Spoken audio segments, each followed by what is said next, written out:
On the other news, President Ferdinand Marcos Jr. senatorial candidates under Alyansa para sa Bagong Pilipinas held a press conference earlier today in Lawag City, Ilocos Norte to commence their national campaign for the 2025 midterm elections. During the event, the candidates outlined their priority bills and plans if elected and addressed current issues in the country. PTV's Daniel Manalastas has more. As senatorial candidates under the Alyansa para sa Bagong Pilipinas kicked off their campaign for the 2025 midterm elections, they have revealed various plans on how they will be able to help the country, even the president, for our nation to succeed. Of the 12 administration bets, some are trying to make a comeback to the Senate. Bakit tayo nagkahiwa-hiwalay? Bakit tayo nag-aaway-away? Kung sinong nakaupo, may mga kumukontra. Ang programa ng ating Pangulo ay napakaganda. Doon sa Bagong Pilipinas po, kasama po doon, ang isa sa nagustuhan ko, yung sustainable livelihood, at saka pabahay. Kailangan po ng tulong ni President Bongbong Marcos. Kaya po kami naririto upang sumuporta sa kanya. Kaya yung aming buong grupo ay umaasa na tutulungan nyo kami magtagumpay. Sapagkat kapag kami ang nagtagumpay, magtatagumpay si President Marcos. At pag nagtagumpay si President Marcos, magtatagumpay ang buong Pilipinas. Pinaka-prominenteng Ilocano sa Malacanang ang matapat. Matapat sa tungkulin, matapat sa bayan, matapat sa bansang Pilipinas. Si Pangulong Bongbong Marcos. Ako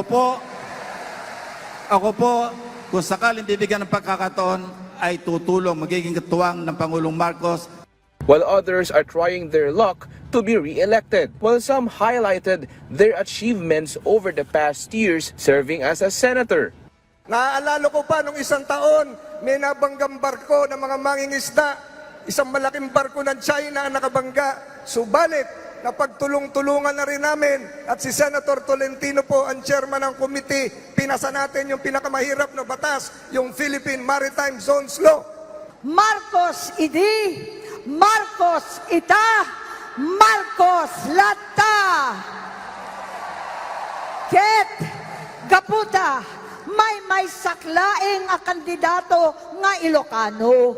Pare-pareho tayong mga magulang nangangarap lang na magandang kinabukasan para sa ating mga anak. Naging inspirasyon ko yon, katulad din ng mga nakilala ko na pagbutihin ang kalusugan sa ating bansa.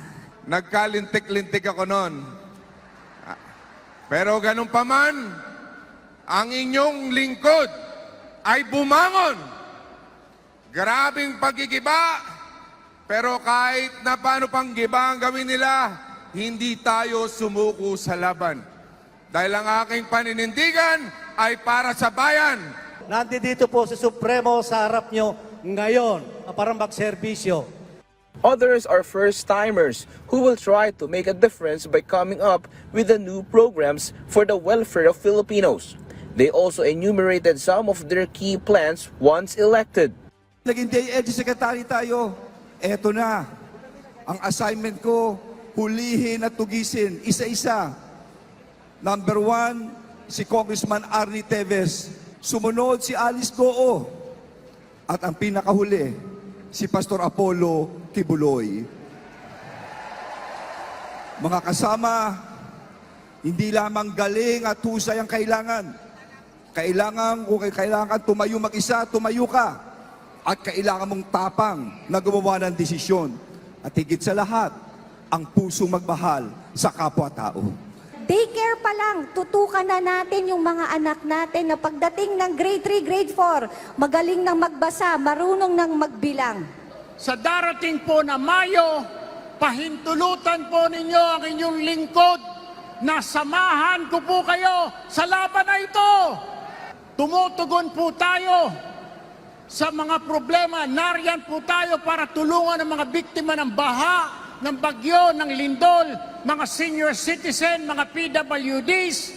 Susunod naman, sapat na hanap buhay, trabaho o pangkabuhayan.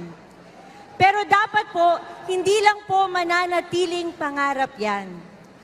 For now, this is just the start of a long campaign before the May 2025 elections. From BTV Manila, Daniel Manalastas, Balitang Pambansa.